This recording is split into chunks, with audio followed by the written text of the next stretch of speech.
All right, here we go again, back on track. Sorry, it was a little bit of delay. It's a very busy day in the bowling alley. It's a lot of new bowlers arriving from all over the world.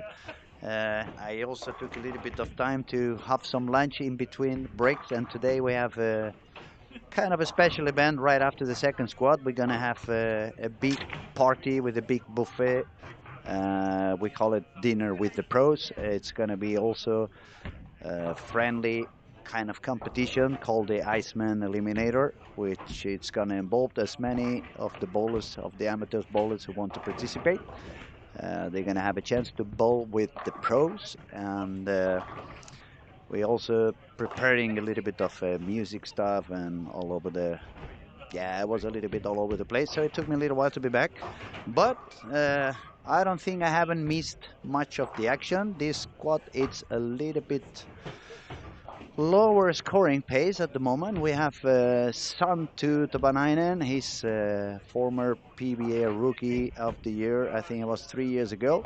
Santu is currently leading the squad with 39 pins over par, 639 after the games of 218, 216, and 205. Second place, it's going to be for Andrew Hall from United States. He's got 629, 228 on the first game, 193 on the second one, and 208 on the third one. Then we find a local Swedish, Oli Nishdam, 612. Oli began with quite a low game, 163 on game one, but he nicely recovered with games of 215 and 234. At the moment, I would say he's the one looking better because he's progressing. But as we've been telling you whole week, games 3 and 4 are quite demanding. You really hit the traffic there. You start to move on the lane, and you have to really find out what goes on, what works, what doesn't work, what the bowlers who have been on that pair been doing with it before. It's going to make a big difference. They kind of burn it from the beginning at the warm-up, then it's going to push you so deep inside, you're going to be a little bit in trouble, and you just want to try to save that game. Have they done the warm-up by using perhaps some urethane deep inside, try to push the oil and make it a little bit longer? Maybe then that's the pair you want to really try to score a little bit higher. And we have been watching and witnessing this kind of motion happening all over the week. People is doing a very high game, and then all of a sudden, after they switch pairs, they get into some issues. It becomes a little bit more tricky. They find a lot less room, and as we've been commenting during the week, it's quite demanding pattern. It requires a lot of focus all the time. You need to spare very well, especially when you are getting yourself into a tricky pair. You don't want to give up any pins. And for those who are following, since the previous squad, we have a new overall leader, which is Ethan Fury. He shot 1379. Second position is remaining for our guy from Malaysia, Hakim, with 1375. And it's a little bit harder on this squad. I'm not so sure someone's going to make that high, but we still have 3 games to go. For what we see, we have seen a little bit of crazy moves. It's a lot of young kids on the lanes at the moment. As you all know, they tend to have a little bit more comfort by using urethane balls and getting the surface a little bit more dull.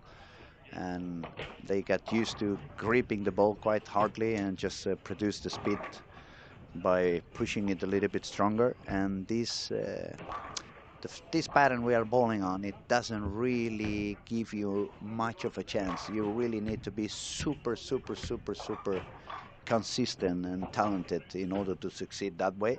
So far, the only one who has really managed to do okay by going really hard, it was Nate Purchase. But on the other hand, everyone else who has been scoring pretty high, they have been achieving that by letting the ball do the job, by weakening a little bit their wrist and weakening a little bit their release, letting the ball slide on the lane, especially try to control what the ball motion is going to be in the middle lane. Uh, we see some guys still using a pretty strong equipment with very big numbers on the course, and obviously when you have a low RG and high differential, that ball wants to reach sideways pretty soon. And since the oil is, yeah, it's 29 milliliters, but it's on the front part of the lane, not so much in the middle, not so much at the end. So the balls are really slowing down, and I believe that's the main reason why many people is having troubles to control that motion. We see a lot of people moving deeper and deeper and trying to lift the ball a little, loft it a little bit deeper inside, but it becomes a little bit tough to control. And as I was saying before, it requires to be super consistent. And the more muscles you use in your game, the harder it becomes to not only to keep the energy up, but to be consistent on that kind of movements. For me, it's very easy to explain. I would say if you go at your 100% rep rate capacity, it's not as easy to repeat and control as if you lower it down to 75% or something like that.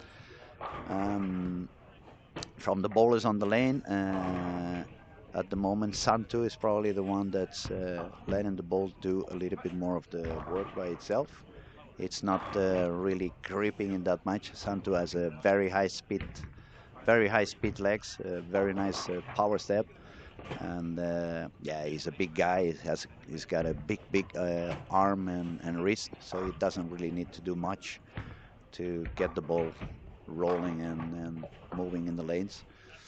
Uh, Also, if he's a PBA Rookie of the Year, obviously you can expect this is a very talented bowler. So that could explain why he's doing quite okay, even if the lanes are pretty tough. Again, we welcome everybody who's watching and listening. If you have not yet subscribed to our YouTube channel, please do so. That's going to help us keep our content 100% free. It is completely free at the moment. We're hoping to keep it that way. So we ask you kindly to subscribe to the channel. And of course, since you're watching and listening, feel free to text us, ask us whatever you want to ask, and if you have any other questions, technical questions or so, just go ahead. I see Steven Salzman. How much is the entry fee? I believe it would be about 150 euros, $150 more or less, depending on the change, because we're talking Swedish crowns.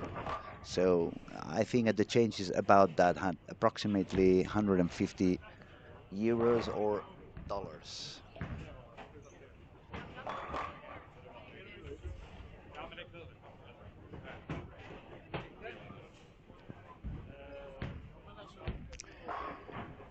Okay, let's see who's doing okay at the moment.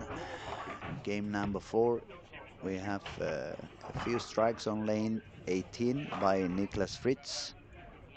Santu just made the triple on that same pair, 17 and 18.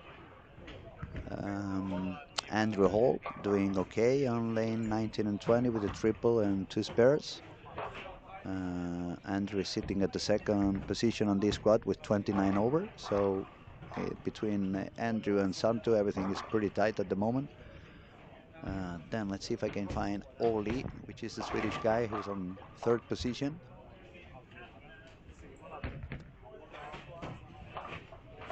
Yeah, Oli is bowling on 5 and 6. And yeah, he's got 3 open frames, no strikes, all the way to frame number 7. He's got 99 on the 7th frame, so that means if he strikes out, he's going to go all the way to 189. That's going to drop him down a little bit. He needs to strike out to remain over par. Who else was over par? We had Theodore Samuelsson, son of Jonas Samuelsson, former Team Sweden, lefty, now a senior. This is his son, is also lefty, but he bowls 2 hands, a lot more rev rate than his father had. His father was really old school. It's fun to see quite a few kids who are the sons of previous bowlers that I have been bowling with during my time. For example, a couple of days ago, Raymond Johnson, he was in the bowling alley. We haven't seen each other for at least 5, 10 years, and he just came to watch his son Marcus. He's a very strong bowler also. Plays for Pergamon. Uh, we see also the son of Tore Torgersen and Linda Haglund. Um, let's see who else. We have also on the lanes on 3 and 4, the American kid Ernesto Reynoso. He drilled a weaker ball for this squad, but it doesn't seem that he has been having a lot of fun so far. He's fighting with it. It's a lot of people that they have the talent, they have the potential, and they do very good shots, but the traffic, it's quite inconsistent in some of the squads. And today it's proving to be quite inconsistent. It's a lot of younger bowlers, as I was trying to explain a little bit sooner.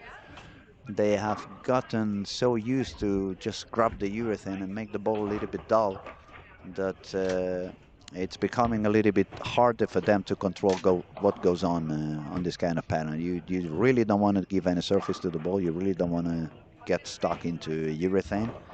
I think the only guy who can really make a urethane ball work properly in this pattern is going to be Jesper Svensson. Um, but everyone else is going to have a hard time trying to do something with a urethane ball in the hand. Also, the PBA rule, it forces you to use a 78 hardness urethane. So obviously, if they want to use urethane, none of them can go to the purple hammer. None of them can go to pitch black. So it has to be the black hammer. It has to be IQ 78. I believe motif it's called Tank Rampash. But now I'm talking on memory because I don't really bowl for motif, so I'm not 100% sure. And yeah, I see a lot of people struggling on this squad. We have a couple of bowlers who are in the middle of the fourth game, and they hardly have 400 on the total score points. We have Mark Mates on 13 and 14. He's suffering a lot. Hopefully, it's going to be a strong learning experience for him. We have the twin sisters from Denmark. They are both bowling on that squad, Sophie Nielsen and Karen Nielsen. Sophie is on quite a good game at the moment. She's got double, 4 spares and a strike on lane 15 and 16. She's bowling with a colleague from Denmark, another very talented young guy, Nicholas Carter. He has a very funny fuzzy hair that I wish I could put some of that hair in my head. It wouldn't freeze that much. Nicholas just had quite a beautiful shot on lane 15. Let's see what else we have. Oh, Santu just missed. He had an open frame on the 9th frame and 9 miss on the 10th frame. So even him is dropping down a little bit. It's only going to be at 19 over after 4. Ernesto on 3 and 4 also is looking a little bit upset on his body language. I can understand. He's on frame 7 and he's got only 97 on the score. So not a funny moment for him. He's bowling with Karen. She started with an open frame, then it's a spare, strike, spare, and a double. We're gonna try to see what she can do on the next frame. It's funny that both Karen and Sophia are twin sisters because they're both completely different. One is lefty, the other one is right-hander. Karen is a little bit more of a follow-through, let the ball do the job. Sophie grips it a little bit more. She's moving a little bit deeper than Karen is, poking the lane a little bit more. Oh, wow, she had a little bit deep in the head pin and another split. I feel very sorry for all these kids because they are really talented, but I don't believe it's their fault. And I don't believe it's their fault that they're not used to playing these conditions. I just hope that the people in the power, especially in Europe, they open up a little bit their eyes and they realize that we need to do something. in order for them to, in a way, what I'm trying to say is I wouldn't like that if 5 years from now all these soft urethane balls get banished for any of the reason. And these kids have been only using that type of material for 10 years in their career. Half of them are going to quit bowling because they're not going to be able to adapt to whatever we give them later on. So if you are one of their parents or one of their coaches back in your hometown, when you get those kids back, help them visualize, help them understand they need to get better on the overall understanding of the game, help them to understand it's a lot more than just technique and throwing one ball. You need to understand about hand position. You need to be able to control your speed, increase the speed, decrease the speed, add some spin to the ball, learn to go even more behind at some points and roll it a little bit forward. Not everything is about the power. Not everything is about high speed.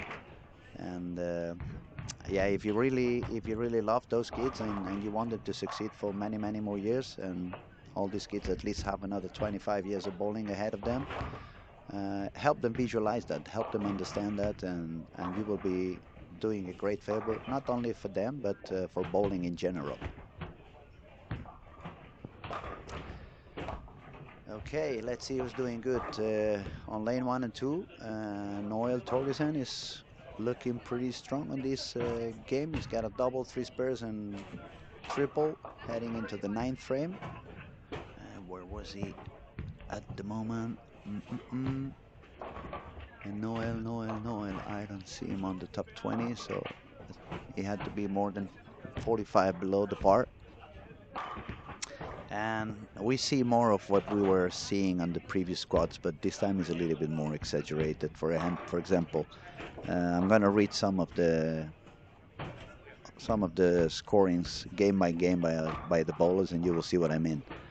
163, 215, 234, 185, 185, 220, 230, 170, 170, 220, 180, 170, 170, 160, 230.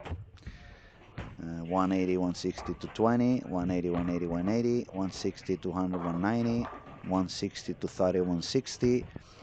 So it's not any consistency. You don't see anybody doing pretty much the same score game after game. Nobody's really managing to survive. And it's hard on fresh, but depending on how they approach that fresh, it becomes even harder and harder as the day goes on and the games go forward. So this squad, I'm adventurous to say, but I think nobody's going to make the cut in this squad. It doesn't look like anybody's going to shoot 1300. I may be wrong, and I hope I'm wrong, and hopefully we get surprised now on the fifth and the sixth game, which happen to be the turbo games. And hopefully someone finds a way to do like a very high game. Mm.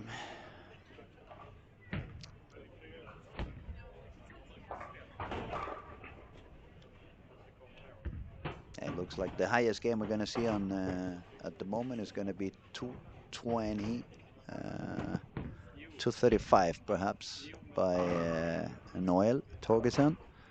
And everywhere else that I'm looking, it's 180, 190, 190, 190, 150, 180, 160, 150, 180, 150, 160. Yeah. I think Christian Jonas is going to start getting some charming comments pretty soon after this squad.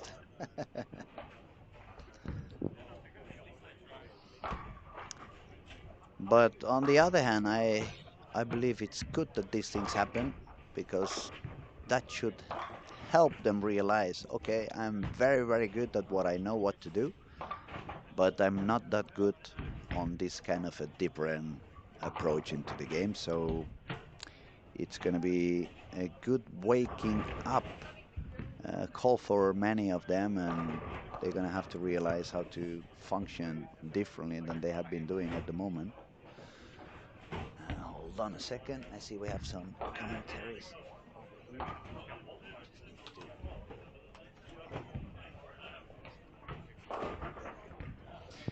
Steven Sussman, I'm predicting the only one player will surpass the plus 47 cut score. Uh, yeah, it looks like that, but even if they shot 50 over, I don't think it's going to be anywhere near to make it into the final. Um, probably you need at least 100 over, maybe a little bit more. So even if they shoot 47 or 50 over, which is the cut at the moment, 47 up, it's not going to be enough. By the way, Steven, since you are predicting that only one ball is going to be plus 47, who do you think that's going to be? Is it going to be Andrew Hall? Is it going to be Santu? Or somebody else? Let me know.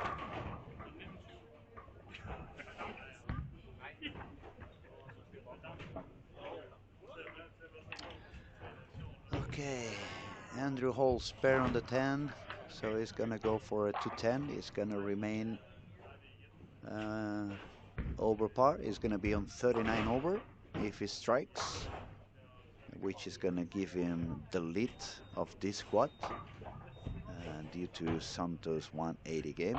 So he dropped down to 819.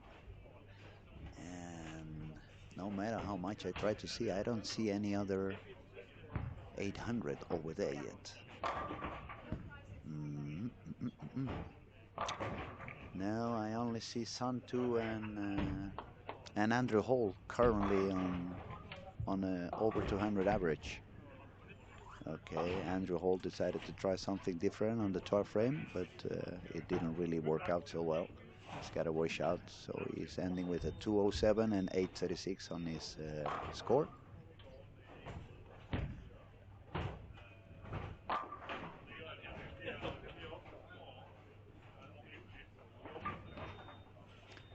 Okay, you think Chase is going to be the one shooting at least 47 over? Let me find him because some of the scores are moving again, and I need to find where he's going to move and bowl and find out what's his score at the moment. All in Edam went down to 776. Santu is now bowling on lane 1 and 2. He started with a strike.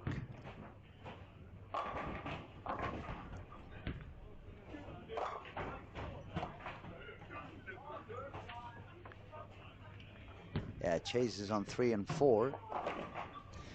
And is bowling a 185 game. So he's currently with 795.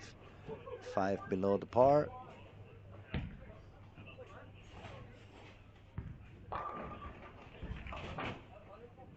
This squad is becoming pretty tough.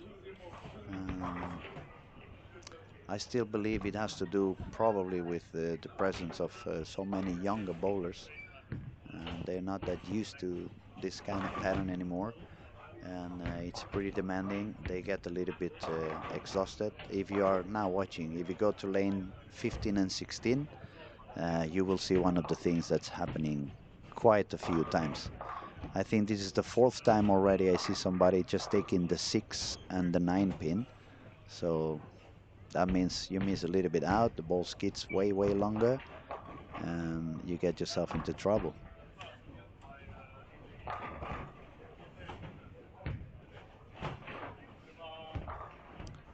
Yeah, you managed to spare that one. That was a good spare, because after you take the 6 and the 9 on the first frame, the first shot of the frame is not a very happy moment. You just want to relax and take it a little bit easy. Let me see if I can refresh the total scores.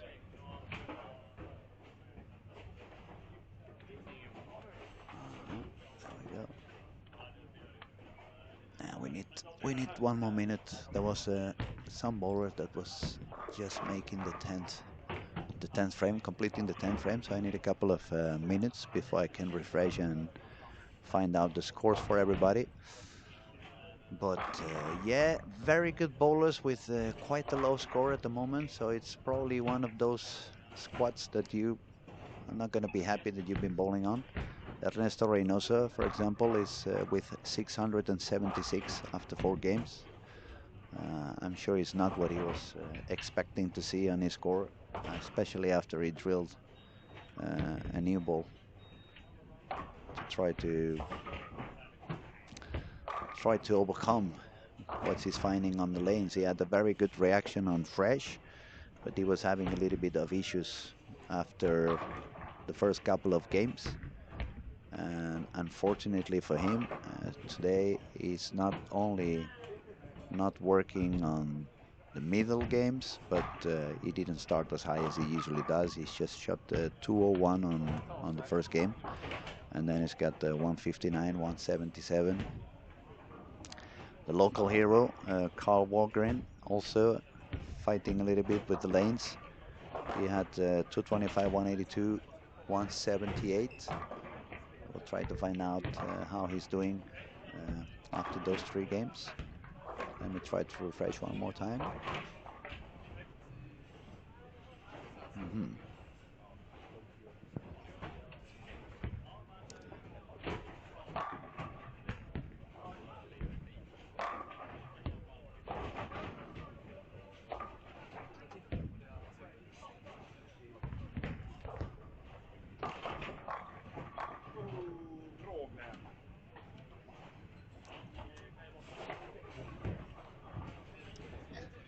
Yeah, this game is becoming a little bit exhausting for our friend from Greece, Sophocles. On first shot of the game, he missed to the outside, and he got 2, the 6 and the 9, but he managed to spare. Now he shoots on lane 16, he misses in, and he takes the 4 and the 7 and the 8 on the other side of the lane, on the other corner.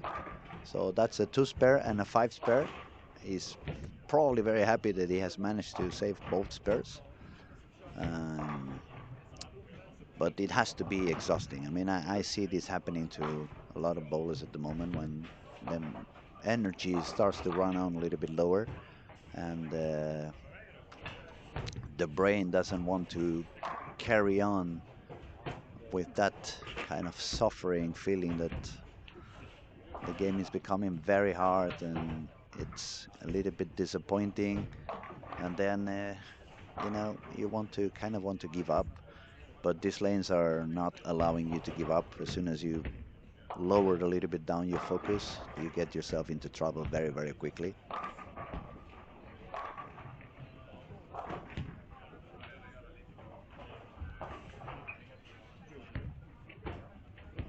So let's update the scoring. Now we have Andrew Hall is the new leader of the squad with 36 over, 836, 228, 193, 208, and 207. Santtu Tavainen from Finland is on the second position, 819, 218, 216, 205, 180. I don't like what I see because it's dropping down on every game a little bit. Carl Walgren, he just moved into the third place of the squad, but he's already out of par. He's 3 pins short to the par with 797, 225, 182, 178, 178, and 212. Then on the fourth place, we find Chase from United States with 795. Fifth is going to be Theodore Samuelsson from Sweden, 794. Then we find Yannick Ross from United States, 776. Both Oli and Carl, they are on 770 something. Nicholas Carter from Denmark, 770, and then 10th position is already dropping down to 750. So that means top 10 in this score, it's about 190 average. Noel, who just shot 224, is his first 200 game on the squad. He's been suffering a little bit, struggling with 199, 183, 145. And yeah, I see a lot of young, talented bowlers that I know from many events up here in Sweden who are really suffering. We have Felix Muller. He won the Hammer Youth last Sunday with 156, 195, 192, 203 for 746. We have Tomo, which is a guy from Slovenia, but he had moved to live up here in Helsingborg, so in a way he's a local, but he's also struggling a little bit. 180, 167 to 10, 174, so he's down to 731. Also from the United States, we have Trevor Roberts and Eric Jones. They have 731 and 726. From Germany, Dennis Linhart, 729. So quite a low squad, quite a low scoring pace. Mm, and as I said before, it's not a lack of talent. Maybe it's a little bit of lack of vision, I would say, a little bit of, for sure, a lack of costume. They're not used to this kind of patterns. They're not used to this kind of approach into the game, this kind of different strategy. It's not about power. It's not about giving more surface to the ball. So that's probably the reason why most of these young, talented boys are and girls, they are suffering and struggling to succeed on. But as we were talking in the morning with Pontus Andersson, uh, it's going to be a learning process. It's going to be hopefully a waking up call. Open up your eyes and see what are the things happening in bowling. What are the tools you may need to learn to control and to achieve or to add into your set of tools. What other ways to bowl the lanes you need or you're missing on your game. So far, being the way it is, unless Andrew Hall makes at least 480 on these two, no one's going to make it into the final from this squad. So the biggest chance they're going to have to succeed at any moment now is going to be by making a very high game, either on the fifth or the sixth game, and try to achieve their spot to the final through the turbo. Turbo still at 267, both on the fifth and the sixth game. And people who may achieve that, we have Theodore Samuelsson on 17 and 18 with spare and 4 in a row. We have Emil Löfström in lanes 13 and 14 with open frame but 5-bagger. So if he strikes out, that would be a 279. And that would be the newest high turbo. And Andrew Hall is on 15 and 16, strikes pair double, so he's still fighting to accomplish. So far he has been surviving on the squad. His lowest game is 193. So if he finds a couple of high games, it still could make it work. Unfortunately for Theodore in lane 17, he just got the split. So even if he spares, it's going to be, since the count is a 7, even by striking out, he would should just 267, so it's not going to make it into the turbo. Emil Lofström in 13 and 14 is made the 6th one, so he is still alive for the turbo chance. If he strikes out, it's 279.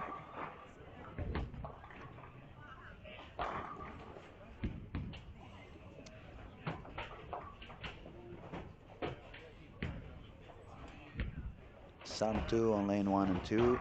He's got a triple to begin the game with, but then he's got a split and a couple of spares. So he's currently with 104 on the 5th frame.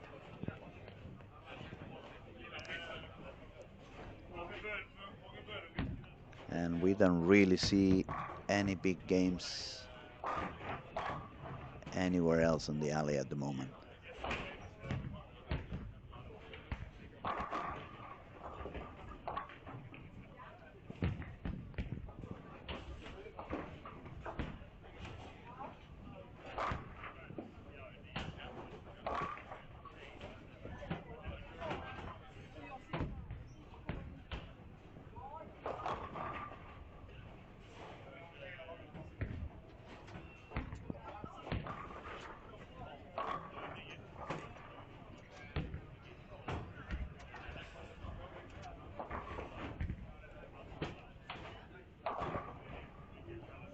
Yeah, Theodore Samuelsson is out of the picture on the 5th game on the turbo. He's got 7 and 2 with that open frame split on the sixth frame, so he has no chance to do more than 267. Andrew Hall is doing quite good on 15 and 16. Strikes per triple, and but not only the score, but he looks quite steady, quite consistent on what he's doing. So it could work for him. Let's see.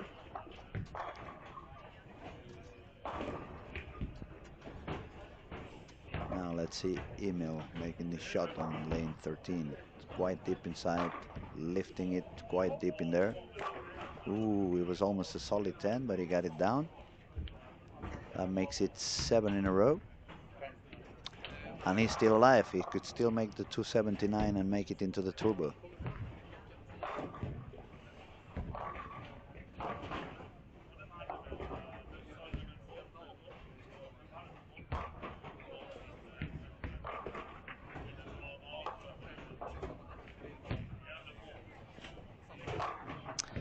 Steven says, I think Eric Jones will figure it out. Big fan of the kid. What do you think, Eric Jones? Well, he certainly has a lot of talent. That's for sure. There's no doubt about that.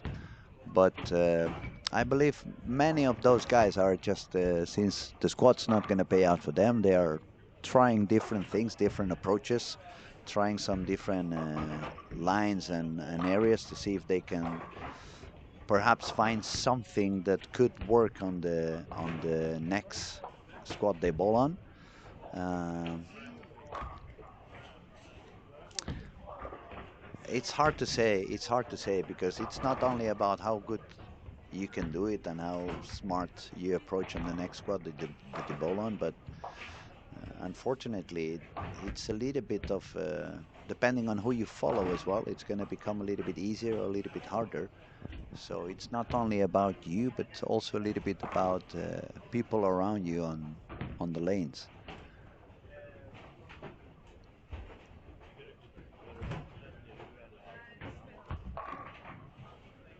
Let me see if I can find him. I don't know where. I don't know where Eric is bowling now. I don't find him. Yeah, now I found him. It's on lane 5 and 6. Spare strike, spare 7-1 double and split.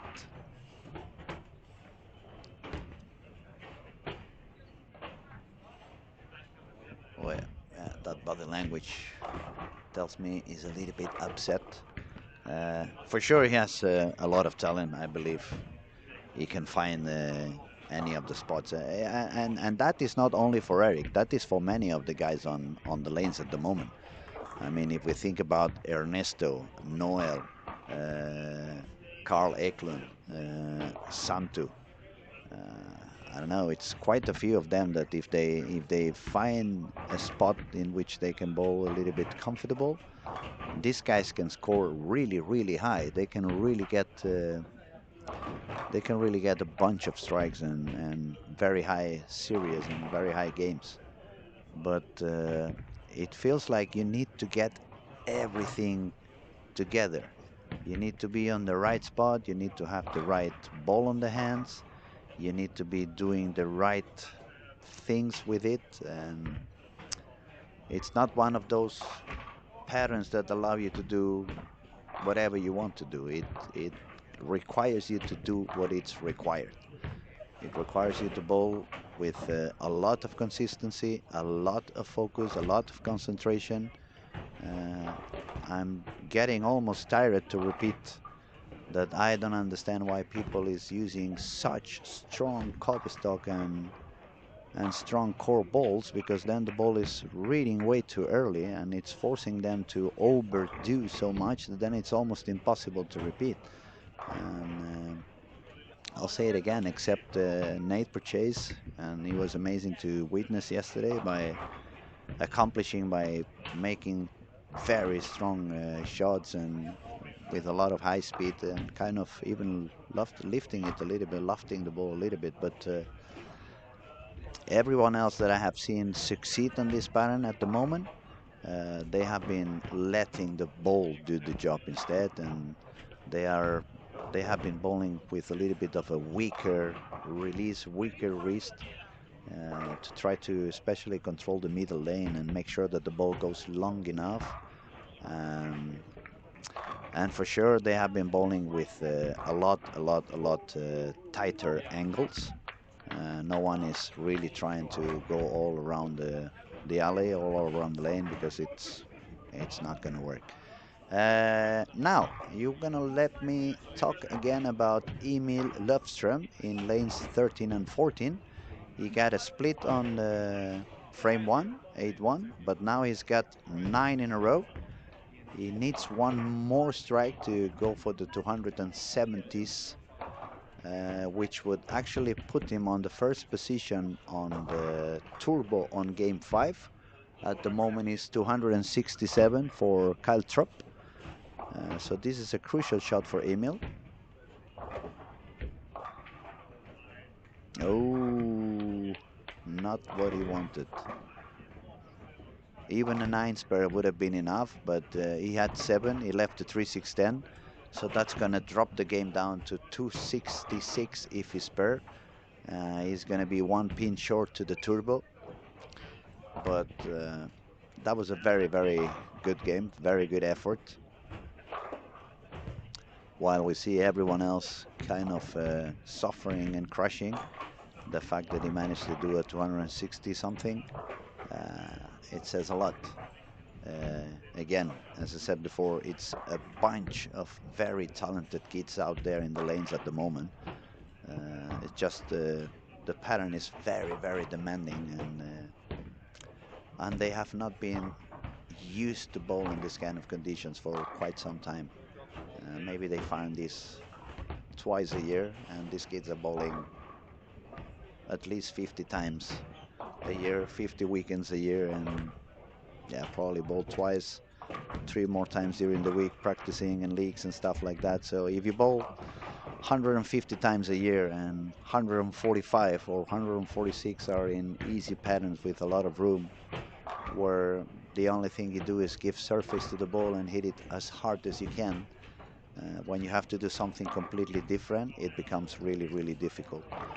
Now let's focus on lane 15 and 16. We have Andrew Hall, which is the current leader with 836.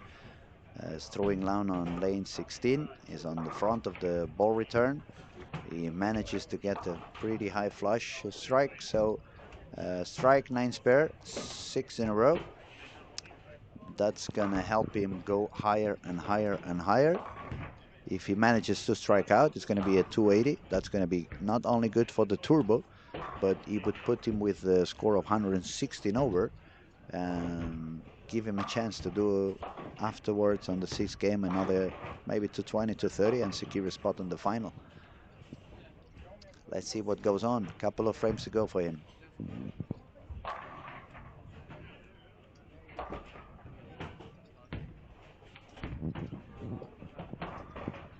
Bruce Hall says, thank you for your excellent English. Appreciate it here in the US. Well, I thank you very much. I'm trying to do my best to make myself understandable.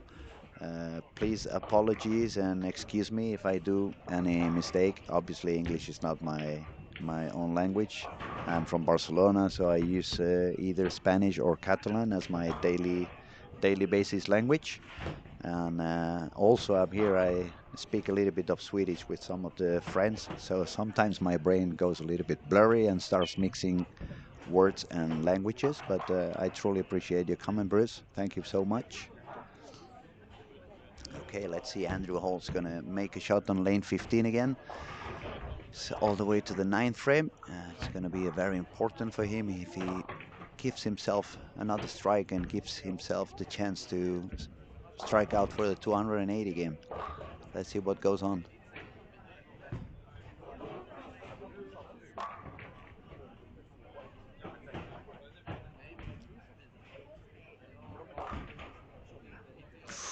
Oi, oi, oi.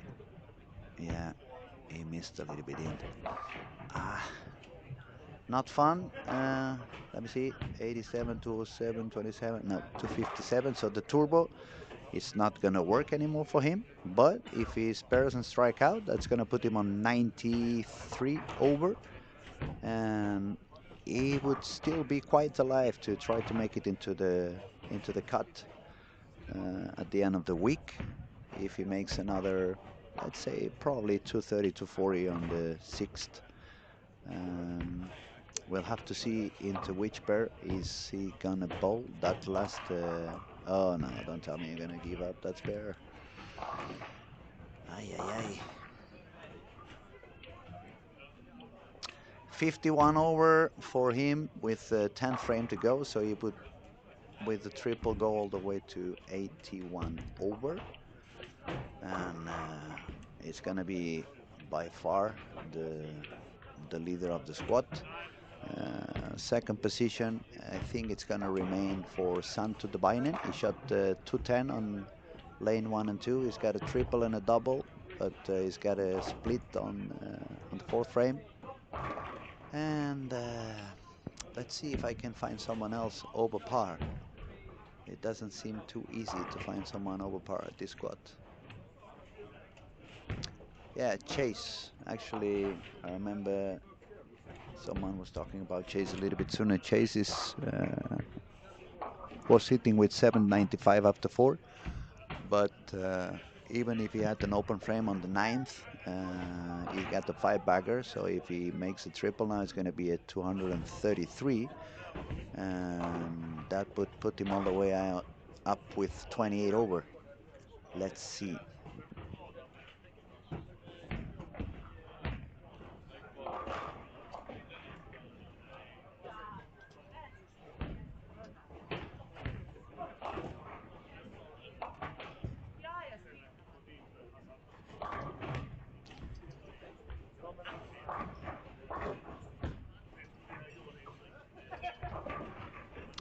So for those who are watching now, I would say if you really pay attention to what most of the bowlers are doing now, you see a lot of balance losing at the very last step, and that is because they are trying to produce the speed on the ball again. They are using their muscles and their arm to try to make the ball go faster. Yeah, some of them they achieve to make it go faster, but they don't achieve to make the ball go longer.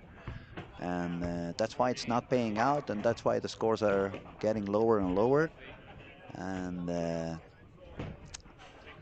well, it's not that I haven't given them an advice right before the squad. I did 30 minutes DJ music playing out there, and one of the songs I played was Smooth Operator, and I tried to say, pay attention to that song because that's what you want to have later on. You want to be smooth, but I guess they didn't hear me well.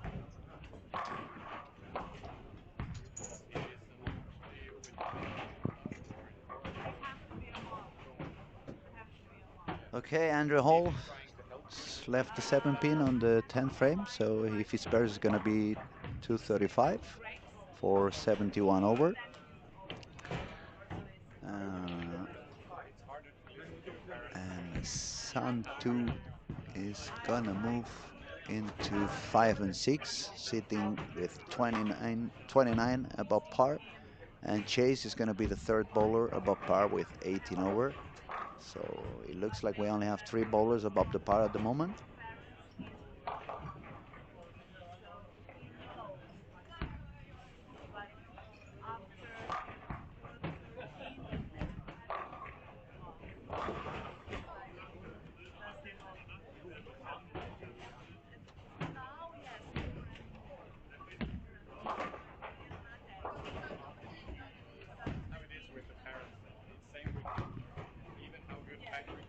Yeah, another nice frame for Andrew Hall.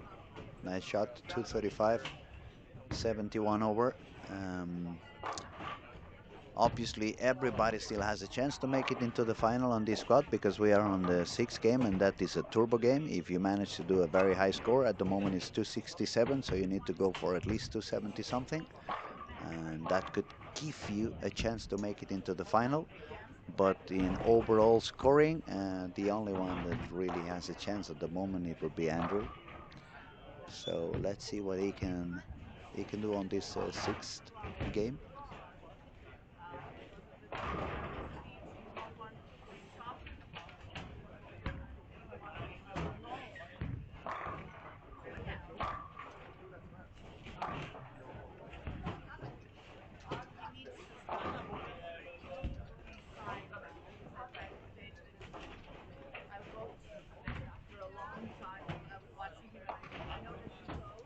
It's a little bit more quiet these hours in the YouTube channel. I hope that you haven't left me alone because you don't see as many strikes as we've seen in some of the other squads. Stay there, grab a cup of coffee. We still have one game to go. And for those who have not subscribed yet, make sure you subscribe into our YouTube channel. We're going to have a lot of content coming during the week and even after this event with some PBA regional and some national Swedish league, which is really something you must see if you haven't seen anything yet before. A lot of talented bowlers, some of the PBA guys also coming to bowl the Swedish league. And it's a really, really terrific atmosphere, electrifying.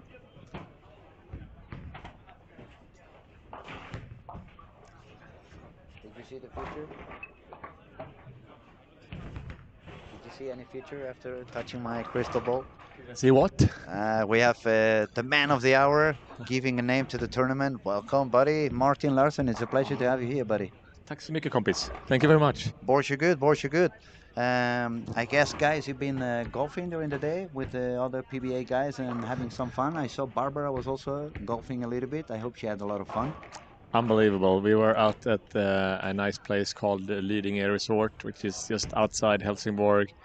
I have to say it was probably the worst weather we ever had in the golf outing at Stormark Larsen Masters. Was it?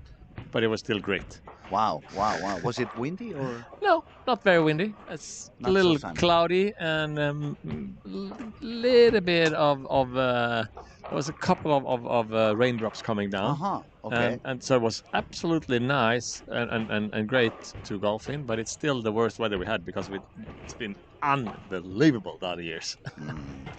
Shall I ask who did okay or should I skip that one? No, you could. Actually, I was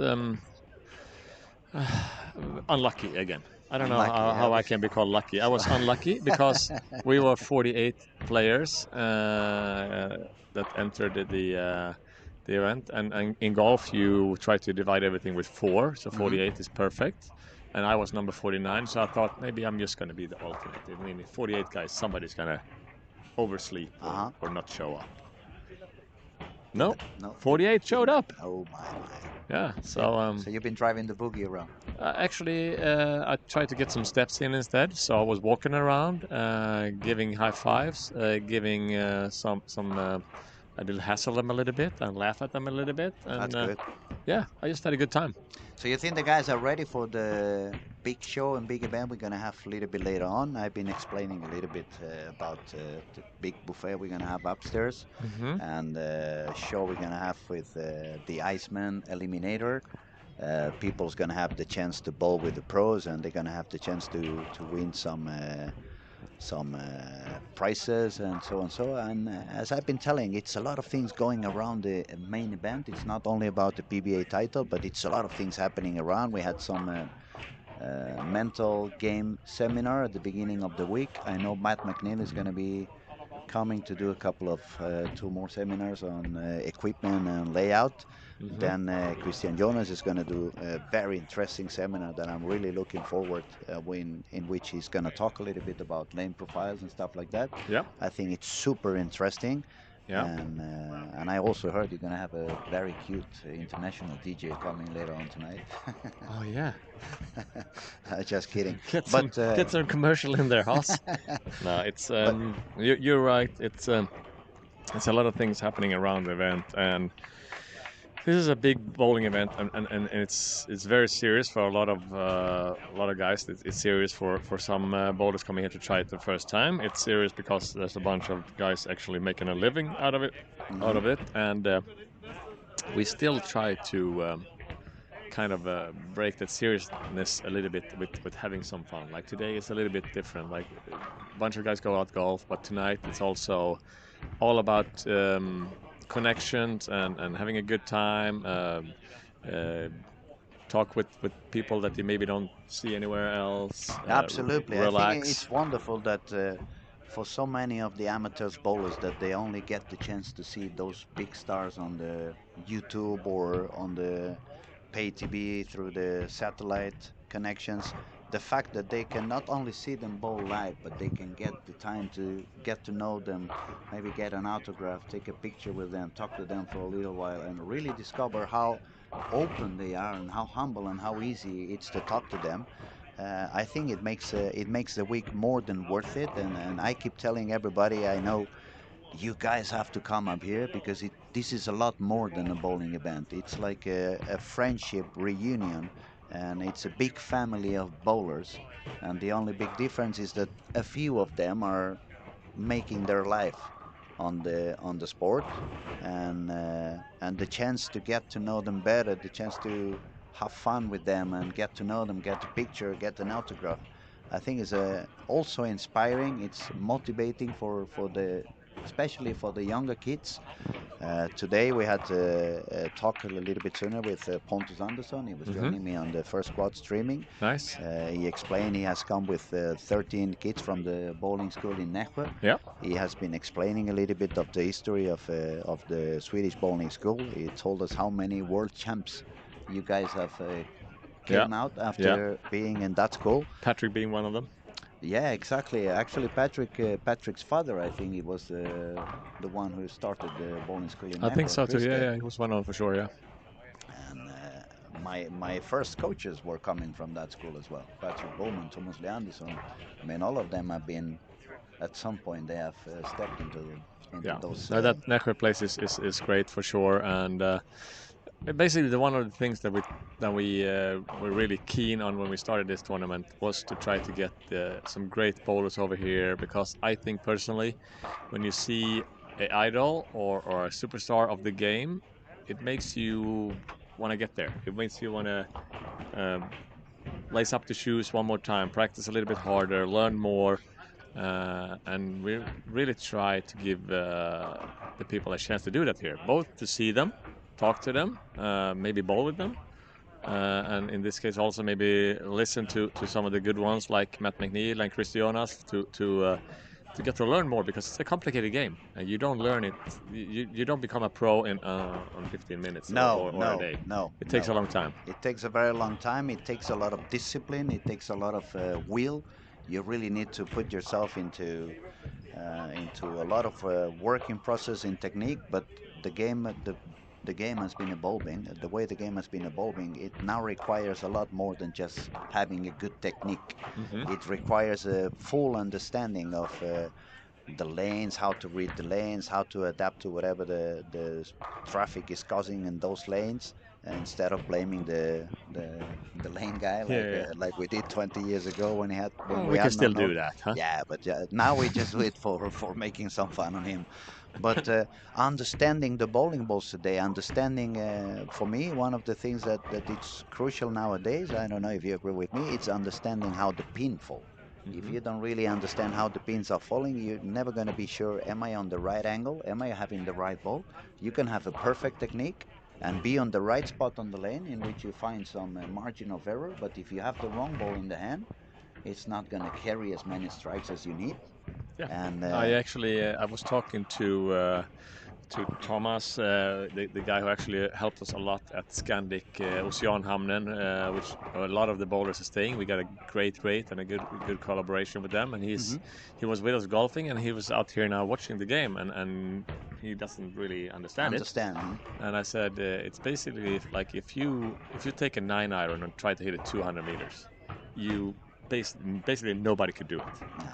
And if you take the wrong ball and try to win a bowling tournament, it's basically the same thing. Like it's almost impossible to bowl as good as it takes to win a tournament with the wrong ball, with the wrong Mhm. ball reaction. Yes. Yes. I don't say there's only one right ball. That's not the case. No, no.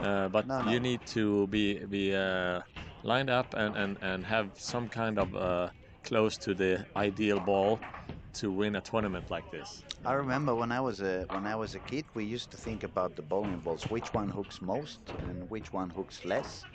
Nowadays, when I'm coaching and trying to explain them, you don't want to think in that way anymore. You want to start thinking which ball hooks the sooner and which ball hooks the latest, so you can try to understand the way they work.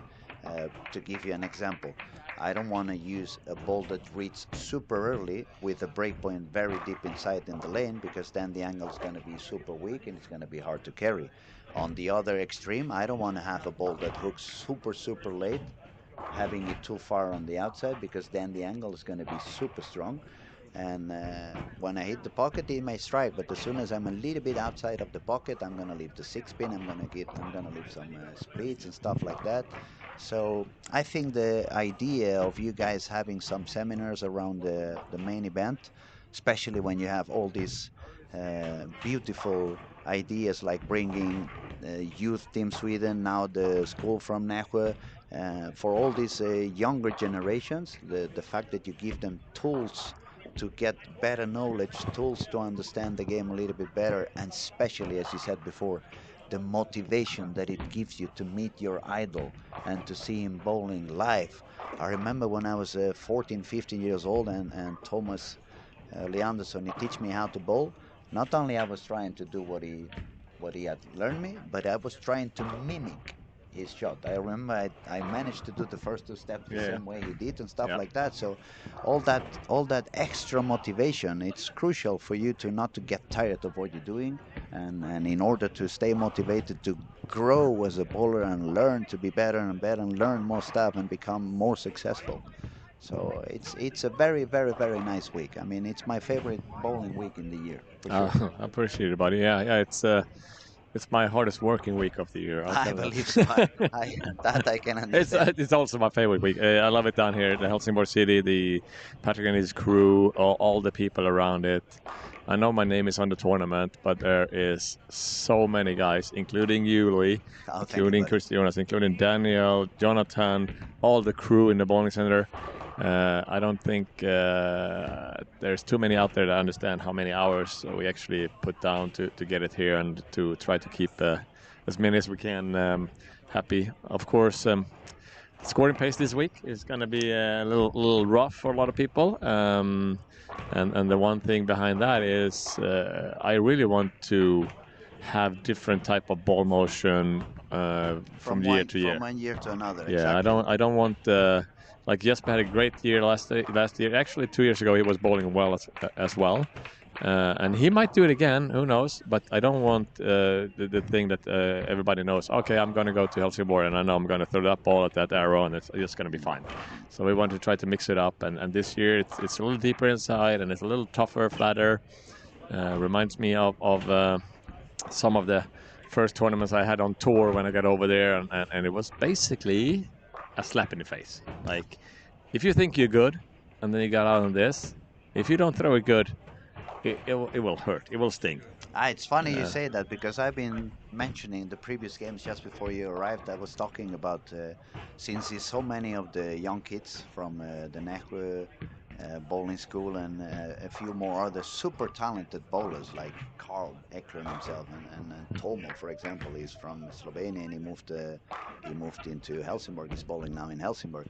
But I think it's going to be a kind of a wake-up call, a kind of open up your eyes to see that bowling is a lot more than we have been experiencing in the last 2 or 3 years. It's been a little bit of a current where uh, many of the young kids they pretty much got used to use a lot of surface on the ball and just throw it a little bit harder, and because they score so high and they do so much strikes, all of them felt like that's the way bowling is played. That's the yeah, way things are happening, and that's mostly the only thing they see on the lanes lately. So the fact that they can find themselves in these kind of troubles where it requires them to think, to analyze, to adapt themselves, to see that what they usually do, it's not working anymore. On this pattern, I haven't seen anyone that has succeeded after giving some surface to the ball. Except Nate Purchase, I haven't seen anybody succeeding by throwing it harder. On the contrary, we have seen, for example, Ethan Fury and the squad in the morning, and later after the squad, when I interviewed, I'd make sure to ask him because I wanted to make sure I was right in what I was seeing on the screen, and he admitted that. He said, yesterday I was trying to loft the ball a little bit. Today I did the opposite. I tried to let the ball cross the lane. I tried to be a lot smoother in my wrist. The same thing worked for Ryan the day before, Ryan Barnes, the son of Chris, yep, and so all these kids or this new generation that get used to the urethane motion and grabbing the ball so hardly, the fact that they discovered that bowling can be also about letting the ball go, becoming consistent, and not give the 100% of the power, but focus a little bit more on aiming, sparing, Yeah. lane reading, choosing the right ball. I No, think it's a it's very, very good for them. it's a little different way for sure, and still you look at even if this squad is kind of low scoring compared to other ones. The first couple of names: Andrew Hall, Santo, and Chase, and Theodore, and Carl, and Yannick Newell. And It's Noel. that's those are good bowlers. Oh yes, oh They're yes. struggling to get the 200 average. That tells you they're pretty rough. They're not unplayable. I've seen some guys throw pretty hard. You can do that, and I've seen some guys throw pretty slow. But overall, you need to bowl good. You need to repeat, and you need to make some good decisions, and you need to shoot your spares. Other than that, you better put your name on the line to re-enter. Absolutely. It's a big waiting list. Actually, I saw the waiting list is getting bigger and bigger. Yeah, So some it's people may be getting scared, like, oh, maybe I need to bowl one more time. Let it's me put. there, there's always problems. It's if you don't have money, it's a problem to get money. If you're rich, you got other problems. If you have if you have not enough bowlers, we got a problem because we don't fill the lanes. If we have a lot of bowlers, which is great, absolutely fantastic. But now we're gonna get into the situation where we only have 20 lanes, and we probably need 30 or 40. It's an unbelievable great problem to have. It's still a problem. I would love everybody to like that likes to bowl to be able to bowl. Mm. But that's just a hint that in the future, if you would like the best chance you can to bowl as much as you want in this event, you need to sign up early and get your names up there. It's becoming pretty popular, and I'm super happy about it. The best tip we can give them is for next year, try to book some squads a little bit more in advance, so you make sure you don't run out of spots. Yep. And And I can't promise anything on the scoring pace or pattern. The only thing I can promise is it will not be the same. I can promise you one thing: if my health allows it, next year I'm gonna bowl for sure. There you go. It's Now we're been a, gonna miss our commentator. it's That's been, that's but tough. I'm That's not. tough. You think I'm gonna bowl that many squads? I don't have the energy.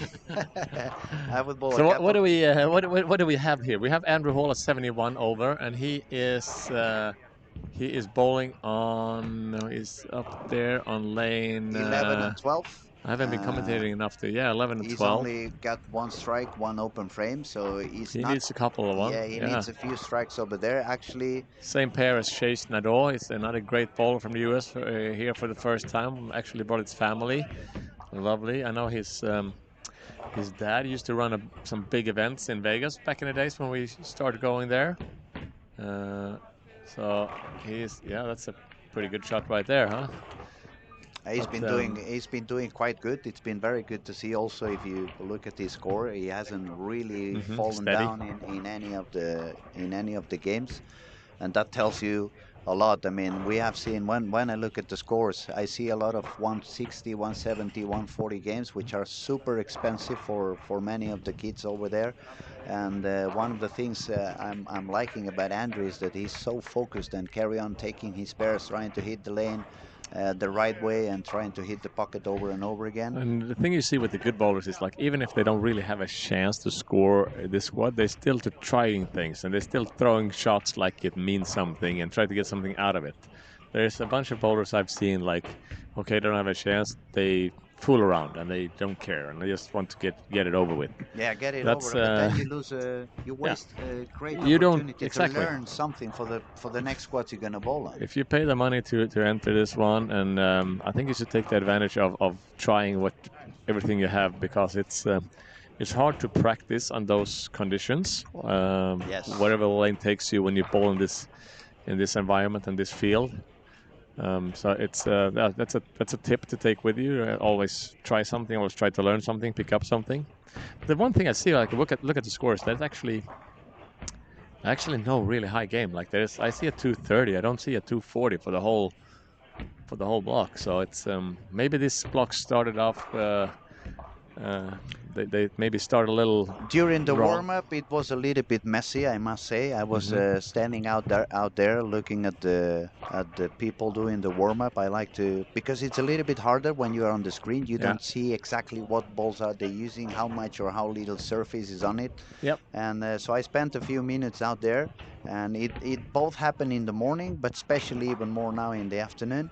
Hmm. There was a lot of young kids. Some of them even tried to do some shots with the urethane. Yep. A few of them were still giving some surface to the ball right before we started, and I was like, I was scratching my bald head, telling me, I think this squad's gonna get a little bit tougher. It's gonna be even tighter than we have seen in the previous Yep. squads. Yep. Yep. And Looks like it maybe. There's some really yes, good bowlers out there, and from now on, obviously tonight we're gonna have a little bit of fun, both on the lanes and off the lanes here at Olympia Bowling. But from Thursday morning, Friday, Saturday, that I wouldn't like to say that's when the tournament really starts, but it kind of is. Like there's a bunch of squads in before, but this from Thursday on, it's just bowling. It's when all the good ones really dig in. Some of them have started with a squad or two and learned something, and some of them just arriving.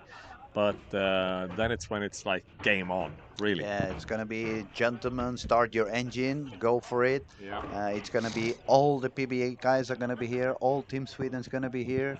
A bunch of Finnish bowlers, Norwegian bowlers, Danish bowlers. We had some German guys We joining have us at the golf course today. There's some good ones. An Italian. Basically, the elite field of Europe will be on the lanes, and 20 to 30 guys from the States.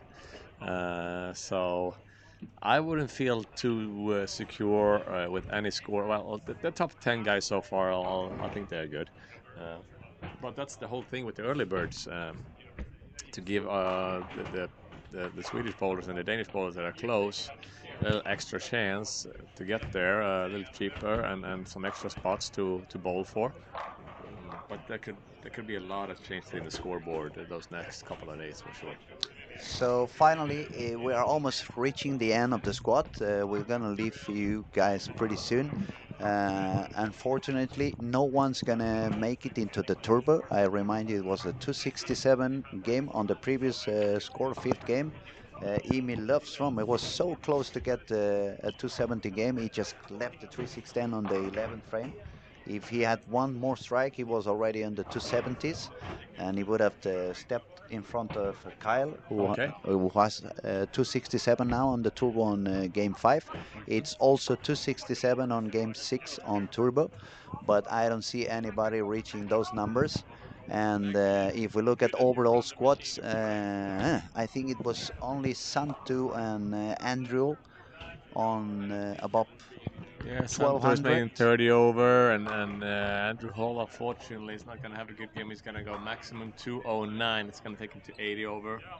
Um, that Uh, won't get him there. So, yeah, this looks to be a squad where you didn't really want to be on the lanes. It's really tough to say those things also. Like some squads turn out to be better, some is worse. Hard to find that common key why that No, happened. definitely. I mean, that's the reality of bowling today. When we were kids and we bowled these hard urethane balls or even rubber balls in wooden lanes, we would move maybe 3 boards after 6 games. Hmm. Nowadays, with this equipment that is so strong, you move sometimes 6 boards during the warm-up.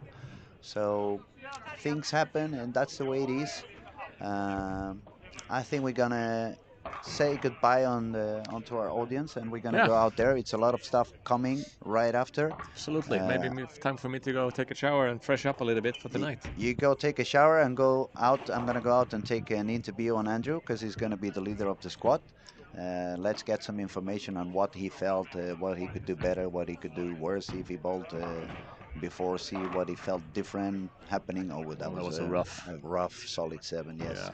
And everyone else who's been watching, thank you so much for your support. Thank you to all of those who have been subscribing to our channel. If you haven't done yet, please do so. It's still Yeah, for it free, helps and us help bowling. absolutely. And Martin, thank you so much for being here, spending some time with us together. It was a pleasure to talk with you for a little while and get your perspective, Thank you both very on much, the Louis. And how the now, lanes now you and the actually event. could show up and get your your real skills at the DJ booth tonight, huh? Yeah, now you mean I'm not that good at Yeah, you are talking on unbelievable. the on the You're microphone. unbelievable with the mic. If it's in front of the DJ booth or whatever, talking about bowling, it's fantastic. It's very great to have you. We're super happy about having you here, helping us out with interviews, commentating, everything. So It's very uh, fun for me. It's a pleasure to be here, and I hope I can come for many, many years to come. So I hope so too. Everybody back home, have a good night, and we'll see you again we'll be back tomorrow. tomorrow. Tomorrow we start 9 o'clock. First squat in the morning. Now Is it you 9? asking 10? me tough questions. I Well, think it's 9 o'clock. Yeah. I think it's 9 o'clock. I'm not 100% sure. You just go into our website and you can find out the scoring. You can buy some of the merchandise we are selling. And it's been a pleasure to be with everybody out here. Have a lot of fun. Have a good day. And I'll talk to you tomorrow. And for you guys that has a chance to go to the bowling center, I would suggest you go practice and get lucky. That was a good Bye bye. one. Bye bye.